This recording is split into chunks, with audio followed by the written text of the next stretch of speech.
I was 35 years old when my parents dropped the kind of bomb that makes your chest cave in like a building under demolition, and they did it at the dinner table as if it were just another casual announcement about dessert. We were all gathered in the dining room of my parents' colonial-style house, the polished oak table groaning with roast chicken, mashed potatoes, and Diane's apple pie, and for one brief second, I thought maybe we were actually having a rare family moment of peace. My younger brother Marcus, 3 years my junior, sat across from me with that smug half grin he had worn since childhood, the one that always signaled he knew something I did not. His wife, Vanessa, kept whispering into his ear and giggling while their two children played under the table, oblivious to the tension that thickened the air. I was swirling the last sip of red wine in my glass when my father Harold cleared his throat with exaggerated gravitas. "Laura," he said, eyes twinkling, as if he were about to bestow some grand surprise, "we have something wonderful to share. Marcus and Vanessa will be moving into your lake house next month." My hand froze mid-motion. The glass slipped and the wine cascaded onto the white tablecloth like spilled blood across snow. For a moment, the room spun. My ears roared, and I thought perhaps I had misheard, but then Marcus leaned back in his chair, stretched his arms behind his head, and added with absolute certainty, "Yeah, it is already settled. The kids are so excited they cannot wait to have their own rooms overlooking the water." Vanessa smirked, brushing an imaginary crumb from her dress, and murmured, "We already told them it is going to be their forever home." I felt my throat tighten as if a rope were being pulled around it. That lake house was not just a piece of property, it was the culmination of nearly 2 decades of sacrifice. Endless overtime shifts, missed vacations, and the brutal choice of solitude over dependency. It was the one place in this world that belonged entirely to me, and hearing my family so casually erase me from it was like being stabbed in slow motion. I tried to speak, but before I could, my mother Diane reached across the table and patted my hand in a mock gesture of comfort, her voice syrupy and poisonous at once. "Laura, sweetheart, do not look so shocked. You are single. You do not need all that space, and Marcus has children. This is what is best for the family." My pulse hammered so violently I thought it would burst through my skin. I wanted to scream, to slam my fists on the table, to demand how they could make such a decision without me, but instead I sat frozen, every muscle locked as though I were being pinned down by invisible weights. The clock on the mantel ticked loudly, each second a hammer against my ribs, and in the silence that followed my parents' decree, I realized with a gut-wrenching clarity that this was no misunderstanding, no joke, no careless slip of the tongue. They had already decided. My father's tone left no room for negotiation. My brother's smug smile confirmed it. My mother's false pity sealed it. They had promised away my home as if I were nothing more than a placeholder, a disposable character in a story where only Marcus mattered. The word cruel had not yet been spoken, but I could already feel it hovering in the air, waiting to be weaponized the moment I dared to resist. And in that instant, staring at the crimson stain spreading across the tablecloth, I knew this dinner would mark the beginning of the war for my very right to exist as an equal in my own family. From the outside, people assumed I had grown up with every advantage, but the truth was that from the moment I could walk, I was expected to carry weight that did not belong to me. As the eldest child, I was the one who watched Marcus while my parents worked late shifts or attended church meetings, the one who cooked simple dinners out of boxed macaroni and canned beans, the one who cleaned up his toys scattered across the living room while he slept soundly in his bed. By the time I turned 16, I was juggling school babysitting jobs and evening shifts at a diner just to save a few dollars of my own. Marcus, on the other hand, received a shiny red Honda Civic for his 18th birthday, a gift paid for by Harold and Diane while I was still paying off my community college textbooks with tip money. The favoritism was not subtle, it was a family law. When I asked if they might help me with tuition for my degree in construction management, my father had said flatly, "We cannot, Laura. You will figure it out. You always do." And sure enough, I did.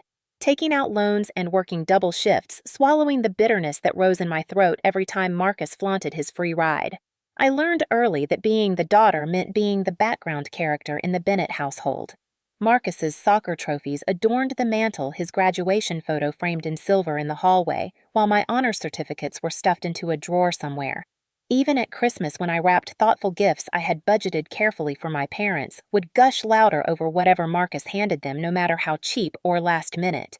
But I kept pushing forward because I believed that if I worked hard enough, if I built a life on my own terms one day, they would finally look at me and see worth. That belief crystallized into the dream of owning property, a place that was mine alone, where no one could push me aside. For nearly a decade, I said no to vacations, skipped nights out with friends, and accepted every overtime shift offered. I remember one freezing winter in my 20s when I worked 14-hour days at a construction site, my hands cracked and bleeding from the cold, just to scrape together enough for the down payment fund.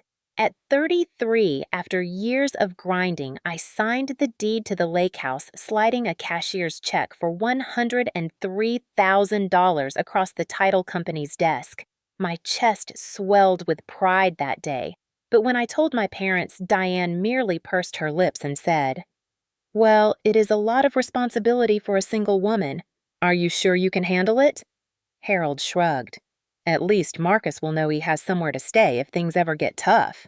I laughed it off, then ignoring the sting, but deep down I felt a chill, the kind of chill you get when a shadow passes over the sun. I poured nearly everything I had into that house renovations, totaling $420,000, a $95,000 kitchen upgrade with granite countertops and custom cabinets, hours of sweat equity painting walls and refinishing floors. Each receipt I filed away like a trophy, proof that this sanctuary was built by me for me. And yet, even as I stood on the deck overlooking the water, the boards warm under my bare feet, I knew my parents and brother did not see me as the owner. They saw me as the custodian, the placeholder, the elder sister who had always given way. They believed entitlement ran in Marcus's veins simply because he was the son. That belief had poisoned every memory of my childhood, and now it was threatening to steal the only thing I had truly earned. The week after that dinner, the pressure campaign began in earnest, as if my parents and Marcus had rehearsed their lines in advance. Marcus was the first to strike, calling me on a Tuesday evening, just as I was settling into the quiet of the lake house, the scent of fresh paint still lingering in the air from the new living room renovation. His tone was casual, but laced with arrogance. "Laura, let's be reasonable," he said, as though I were a child being corrected. "You're 35, single, no kids. You don't need all that space. Vanessa and I can make real use of it. My children deserve to wake up to that lake view." I gripped the phone so tightly my knuckles went white, my pulse drumming in my ears. I wanted to shout that I had spent years bleeding for every nail and shingle that his so-called deserving children had been promised a home, by parents who had never lifted a finger to build it, but my throat locked and all that came out was a clipped, "It's not yours to take." He scoffed at the sound sharp enough to slice, and before I could add another word, he hung up. The next day, my father Harold arrived unannounced, his heavy boots tracking mud across my newly polished hardwood floors. He stood in the center of the living room, looking around as if assessing what would soon belong to someone else, and said with the finality of a judge delivering a verdict, "Laura, your brother needs this house. You're a woman. Your place is to support family, not to hoard property. Be a good daughter. Do the right thing." My stomach twisted as his words echoed through the rooms I had fought to claim, each syllable erasing me a little more. The following weekend, Diane cornered me in the church parking lot, her eyes damp with manufactured tears. "Sweetheart, don't be cruel. Think of Marcus's children, think of us. This will break your father's heart if you keep saying no." Her hand squeezed mine as though she were begging, but the iron in her voice told me it was an order wrapped in guilt. Every angle they used was designed to chip away at me. Marcus wielded arrogance, Harold wielded authority, Diane wielded guilt, and together they tightened a noose I had been slipping in and out of my whole life.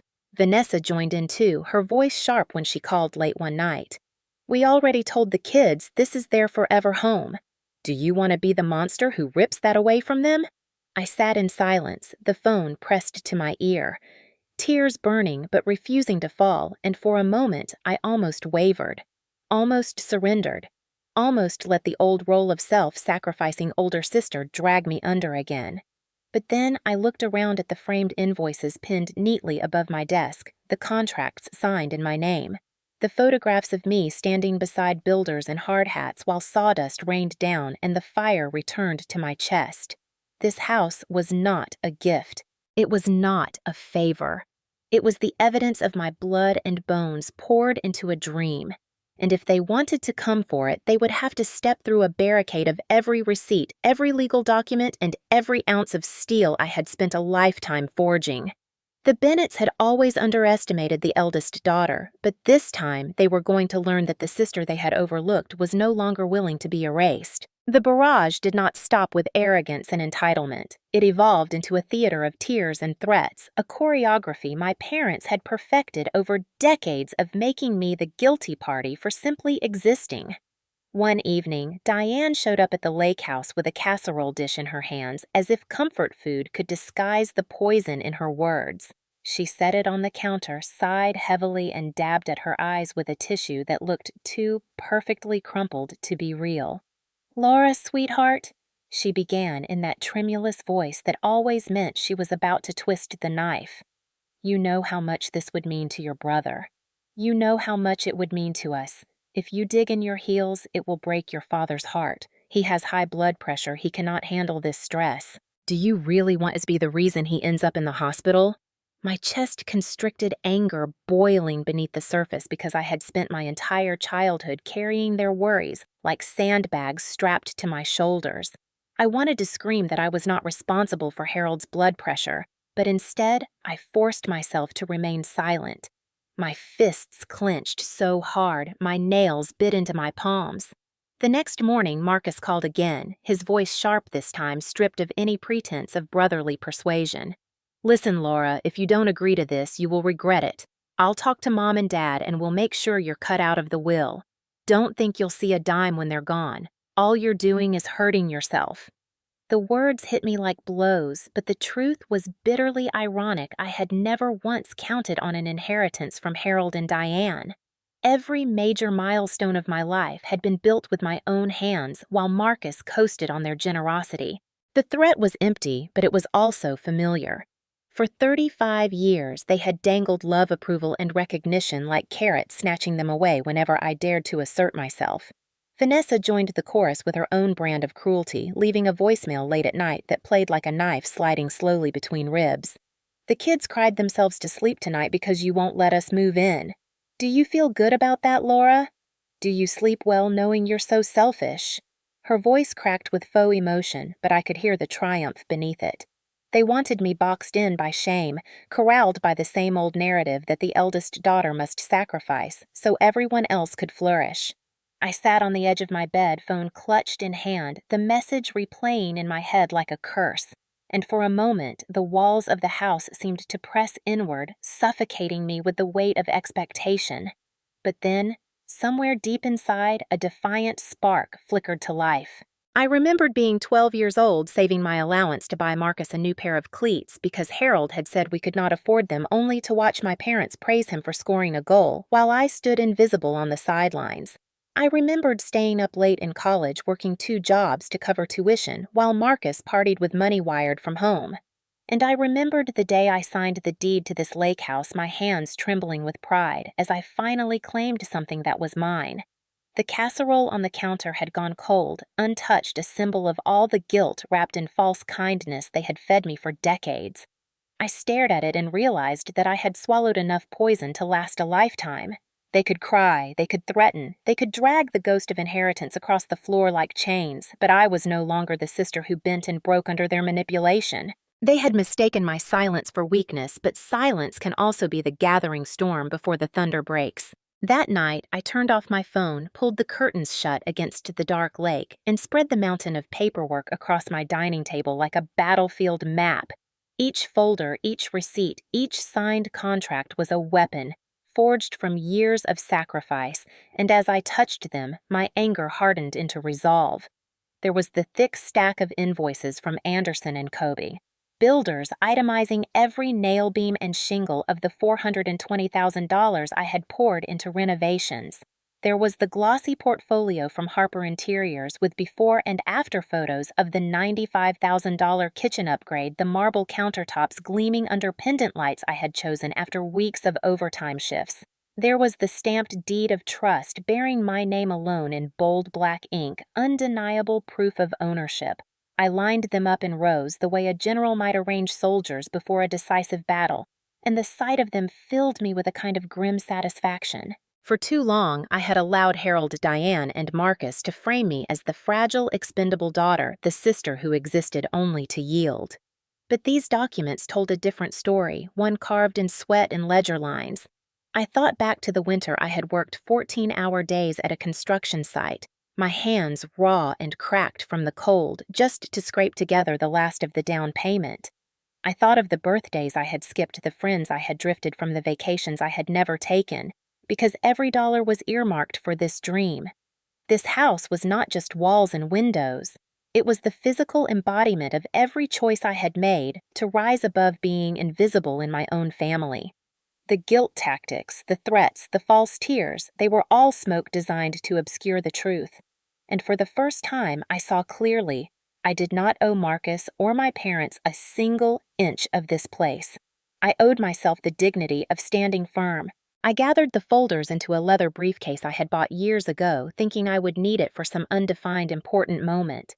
This, I realized, was that moment. I slid the deed into the front pocket, tucked the renovation contracts behind it, and felt the weight of my resolve solidify with the clasp. Then I walked through the house, slowly, deliberately, like someone reacquainting herself with an old ally.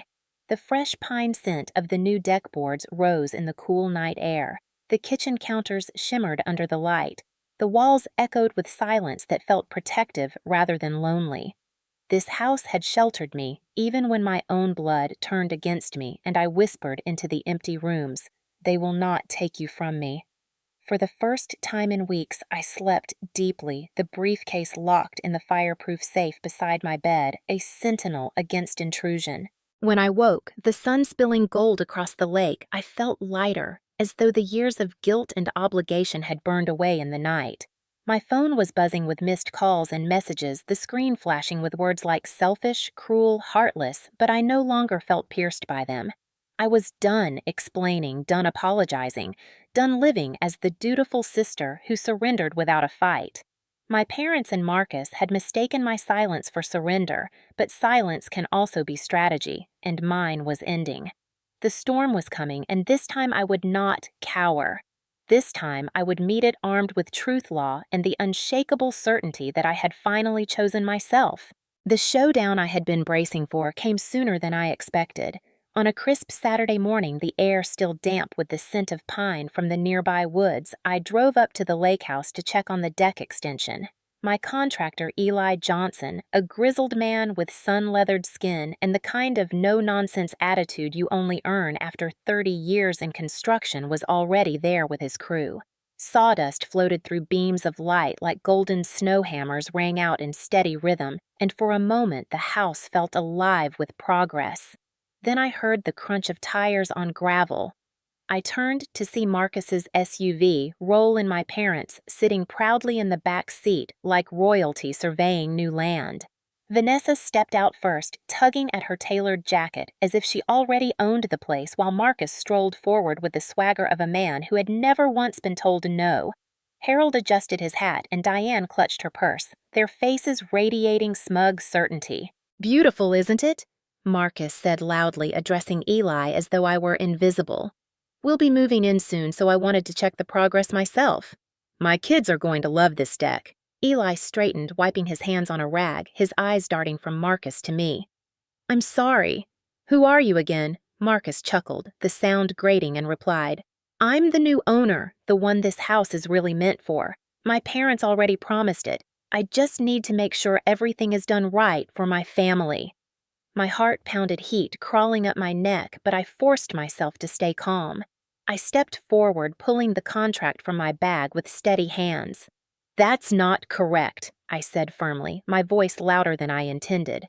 "This property belongs to me, and this contract is under my name alone." Eli took the papers, adjusted his glasses, and studied the bold lettering, "Client." Laura Bennett. His brow furrowed. He turned back to Marcus and shook his head. Sir, your name isn't anywhere on this.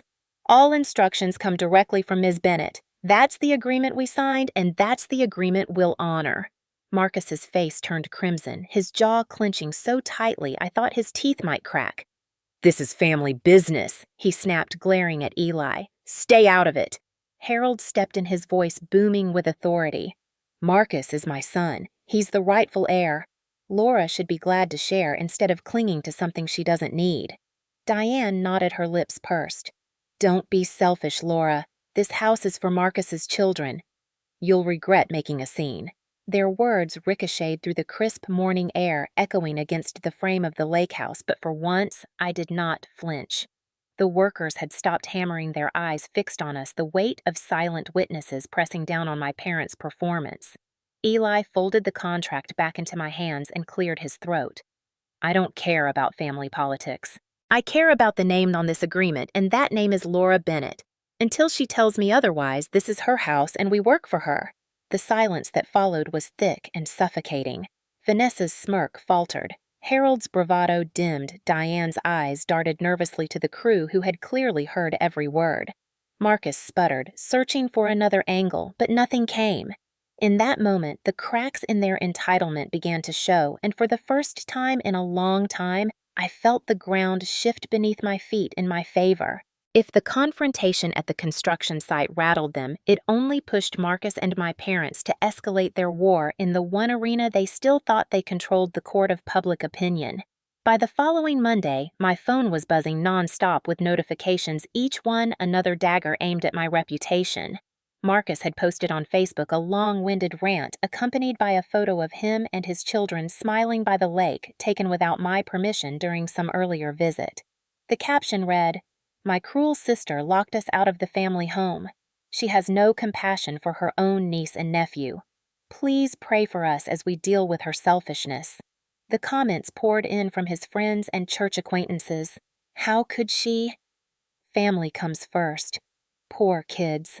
Every line tightened a coil in my stomach. Diane did her part by dialing neighbors one by one.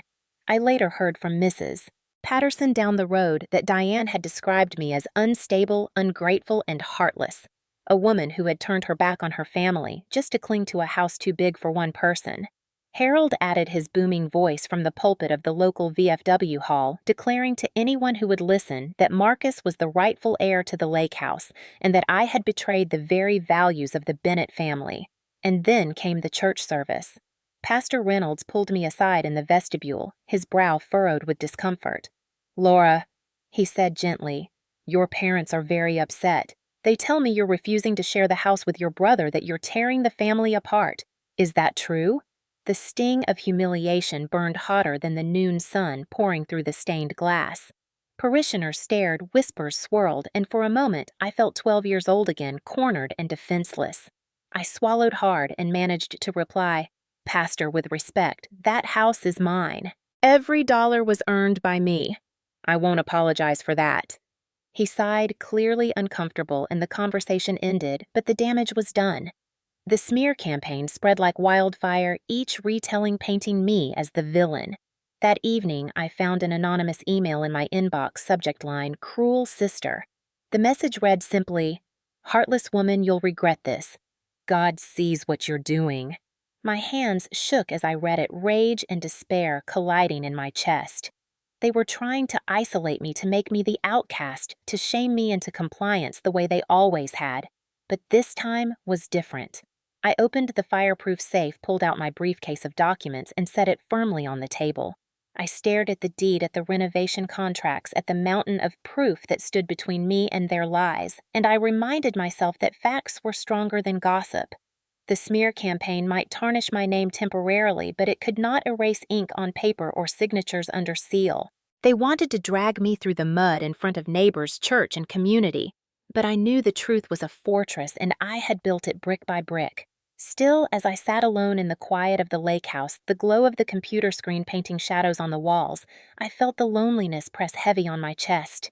Public humiliation was a weapon my family wielded with precision, and though I was determined not to bend, I could not deny the ache of being vilified by the people who were supposed to protect me. That ache, however, only deepened my resolve. If they wanted war, I would fight it on my terms. The house was mine, and soon the entire town would see proof. The chance to turn their lies into ashes came on a chilly Saturday morning when the Henderson auction house opened its doors for the quarterly estate sale. I had quietly arranged for weeks to move every piece of furniture my parents had left in the lake house. Mahogany dressers, faded armchairs, even the heavy china cabinet that had dominated the dining room into storage at the auction facility. Each item was cataloged, tagged, and assigned a lot number under my name. I had the signed receipts stacked neatly in my briefcase waiting for the inevitable explosion. I arrived early, the cavernous hall buzzing with buyers clutching paddles, the air tinged with the smell of polished wood and anticipation. Auctioneer Clara Henderson, a sharp-eyed woman in her 50s, greeted me warmly. "Everything's in order, Ms. Bennett. Once bidding starts, it's final." I nodded, nerves coiled tight but steady.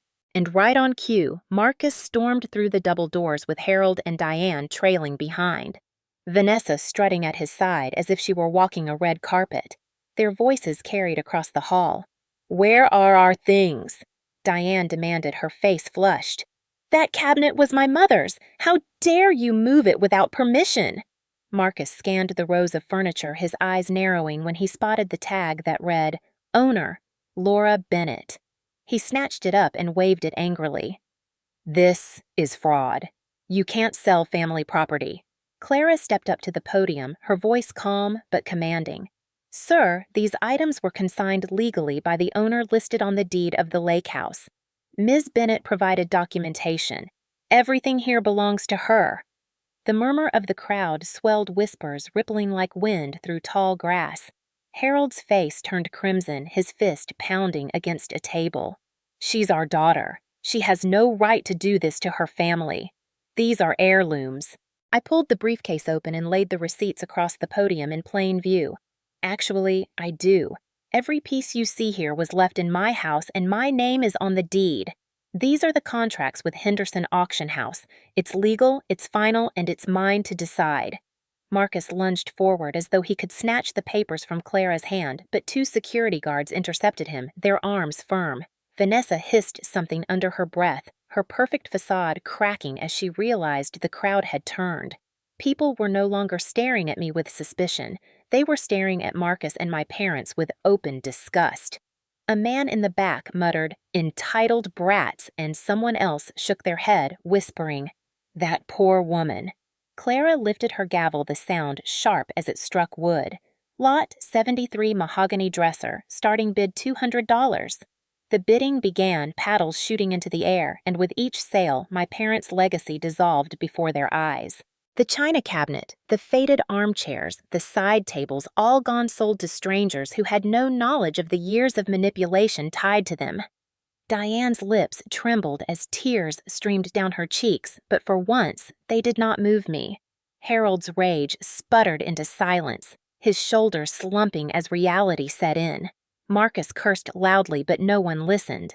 When the last item was sold, Clara handed me a copy of the receipt stamped "Paid in Full." I slipped them back into the briefcase, the sound of the clasp snapping shut like a verdict delivered. For the first time, I stood in a room where the truth outweighed the lies, and my family's power to humiliate me collapsed under the weight of public proof. They had tried to shame me, but in front of this community, they were the ones left stripped bare. The auction had stripped them of furniture and pride, but I knew Marcus and my parents would not retreat quietly. They had always doubled down, and this time was no different. Just 3 nights later, I pulled into the gravel drive of the lake house to find the side door ajar, the security system's red light blinking furiously. My heart hammered as I stepped inside, the scent of cologne that was not mine lingering in the air. A chair was overturned in the kitchen, and muddy boot prints trailed across the tile I had polished only days earlier. Panic surged, but then training kicked in.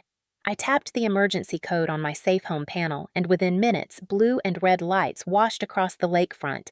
Officer Daniels, tall and broad-shouldered, stepped inside with 2 deputies, their flashlights cutting through the dark. And there, standing defiantly in the living room with a ring of keys dangling from his hand, was Marcus. "This is my house," he barked before anyone could speak. "I have every right to be here. My parents promised it to me." Officer Daniels raised an eyebrow, unimpressed. "Sir, your name, Marcus Bennett," he replied, puffing his chest. "And this is family property. My sister is squatting." I stepped forward, pulling the deed from my leather briefcase with trembling hands that steadied as the paper unfolded. "No officer," I said firmly, the words burning with years of swallowed silence. "This property is mine, paid in full, renovated by me. Here is the deed with my name alone. Here are the renovation permits from Anderson & Co. Here is the cease and desist order my attorney filed last week against unauthorized entry." Daniels took the papers, scanning them under his flashlight, his expression hardening. He looked back at Marcus, who was shifting from foot to foot, the bravado draining from his face. "Sir, your name is nowhere on these documents. In fact, you are trespassing." If Ms. Bennett wished, she could press charges right now. The room went still, the weight of authority settling like iron. Marcus's face flushed red, his jaw working furiously as he tried to conjure a retort. Harold and Diane, who had followed him in, began to protest. "This is a family matter, officer. You don't understand." But Daniels cut them off with a raised hand.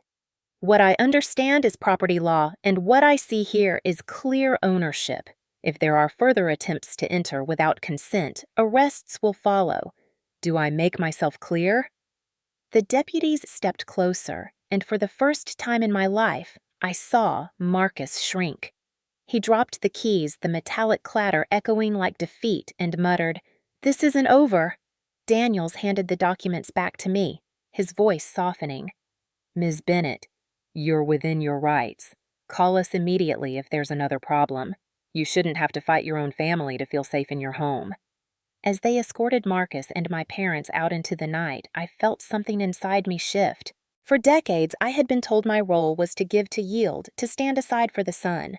But here, under the glare of police lights, the law itself had spoken, and it spoke in my favor. I closed the door after they left the briefcase still warm in my hands and exhaled a breath I hadn't realized I was holding. For the first time in 35 years, power was not in their voices, their tears, or their threats. It was in black ink legal seals and the undeniable truth that the eldest daughter had finally claimed her ground. I should have known the police warning would not be the end. A week later, my phone buzzed with a message from Aunt Margaret insisting there was to be a family meeting at my parents' house that Sunday.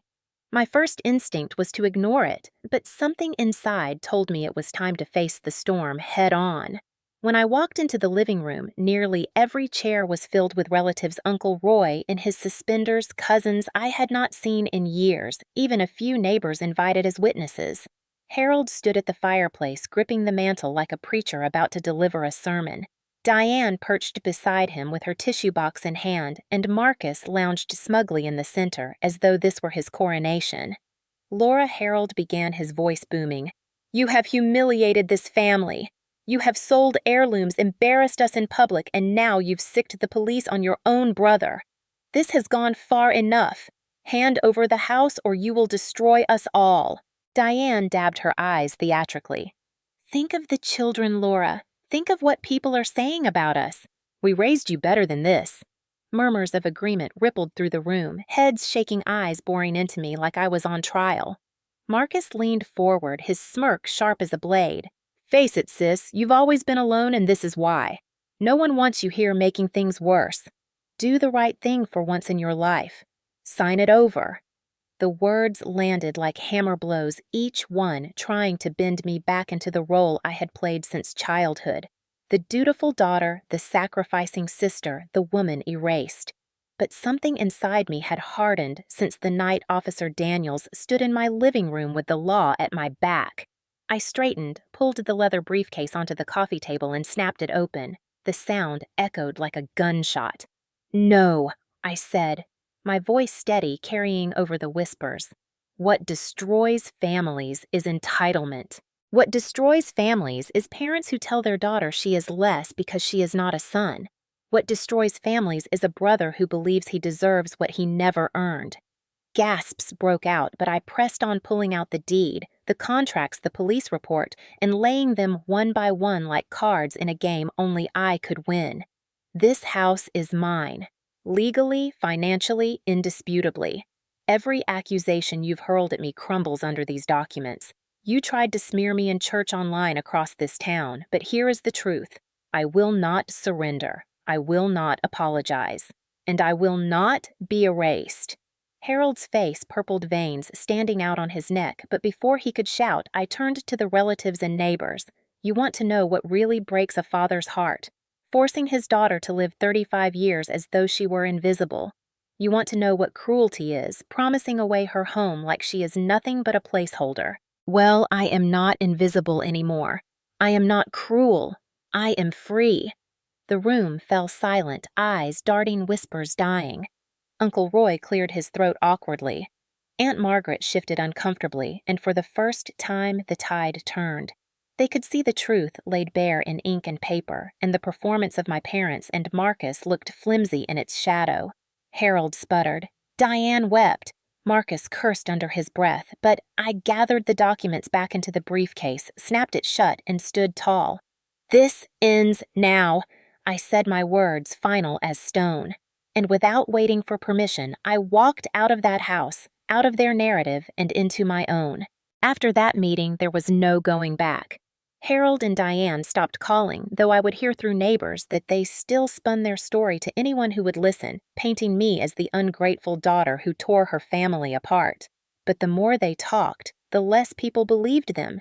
The image of Marcus being escorted out of my lake house by Officer Daniels, the humiliation at the Henderson auction, the documents I had laid bare in front of half the family, all of it had sunk too deep to be erased. Whispers shifted, and for the first time in my life, the town began to see me, not as the background sister, but as the woman who stood her ground. Invitations to community events trickled in, not from pity, but from respect. Mrs. Patterson dropped by with a pie and simply said, "Good for you, Laura. About time someone called them out." Even Pastor Reynolds, once caught in the middle, stopped me after service one Sunday and murmured, "You were right to defend yourself." Sometimes righteousness means saying no. The lake house itself became more than just shelter. I converted the sunroom into a small office where I launched an online consulting firm, putting my years of project management to use for clients across the state.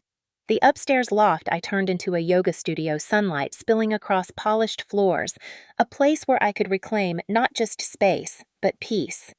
And one of the spare bedrooms I dedicated to the foster youth program I had quietly supported for years, offering temporary housing for young women aging out of the system, girls who, like me, had been told too many times that they were not enough. Watching them find safety within walls I had fought so hard to keep gave me a sense of purpose far greater than any approval my parents could have offered. Meanwhile, Marcus and Vanessa found themselves cornered by their own arrogance. The Facebook post that once painted me as cruel now sat under dozens of comments from townspeople who knew better. "Isn't that Laura's house?" one person wrote. "Pretty sure she paid for it herself," said another. Their attempts at sympathy backfired, and soon they stopped posting altogether. At the grocery store, Harold tried to puff up his chest when he saw me in line, muttering something about family loyalty, but the cashier only smiled at me and said, "Don't worry about him. Everyone knows the truth." I smiled back the briefcase with my documents, still a permanent fixture in my trunk, not because I doubted the law anymore, but because it reminded me of the power I had claimed. Nights by the lake grew calmer, the water reflecting the moonlight in long silver ribbons, and for the first time in decades, I felt a sense of belonging that came not from others' approval, but from my own determination. I was no longer the sister expected to yield, no longer the daughter asked to disappear. I was Laura Bennett, 35 years old, the rightful owner of my life, my home, and my future. And though the Bennetts might never admit it, their downfall had not been my defiance. It had been their underestimation of the eldest daughter who finally said enough. The final shift came not with another confrontation, but in the quiet moments when I realized the battle was over and I had survived intact. One evening in early autumn, I carried a steaming mug of coffee out onto the deck, the boards warm beneath my bare feet, the lake stretching wide and still under the fading orange sky. The house behind me glowed with soft lamplight, no longer a fortress I had to defend, but a sanctuary that finally breathed with peace. I leaned on the railing and listened to the hum of crickets in the trees, the faint splash of a fish breaking the surface, the silence where once there had been chaos. And in that silence, I felt something I had never known in 35 years of living under the weight of being the overlooked daughter Freedom. My parents had stopped their crusade, worn down by their own lies, and Marcus had vanished into the background, his entitlement stripped bare in front of everyone who mattered. The smear campaigns had fizzled out, the whispers replaced by nods of respect when I walked into town. People who once questioned me now greeted me with warmth, and I learned that vindication does not always roar. Sometimes it settles like a steady heartbeat, reminding you that you were right to stand tall. I thought about the girl I had been, the 12-year-old who spent her allowance on cleats for her brother, the college student working double shifts, while Marcus partied the young woman who signed a deed with trembling hands and still doubted her worth. I wished I could go back and tell her, "You will not always be invisible. One day you will draw a line they cannot cross." That line was here on these acres of pine and water, etched into the wood of the deck I had built, carved into the marble countertops I had chosen, stamped in black ink on the deed tucked safely away. My family had called me cruel for saying no, but what I learned is that respecting boundaries is not cruelty. It is adulthood. It is survival. It is self-respect in its purest form. The world had tried to convince me that sacrifice was virtue, but sacrifice without acknowledgement is just erasure. I am done being erased. I took a deep breath, letting the crisp air fill my lungs, and whispered aloud to the fading sun, "This is mine. I am enough." The words did not need an audience, but they echoed in my chest like a promise kept. Behind me, the house stood tall, no longer a contested battleground, but a testament to resilience. Ahead, the lake shimmered with possibility. And I, for the first time, felt whole. If you've ever been told you were selfish just for protecting what you worked for, know this: you are not cruel. You are claiming your right to exist, to breathe, to live without apology. Have you ever faced betrayal like this in your own family? Tell me where you're watching from and share your story in the comments. And if you believe, like I do, that setting boundaries is not heartless but necessary, then hit that like button and subscribe. Because sometimes the only way to survive family is to stand your ground, and sometimes the greatest revenge is not revenge at all. It is living free at last.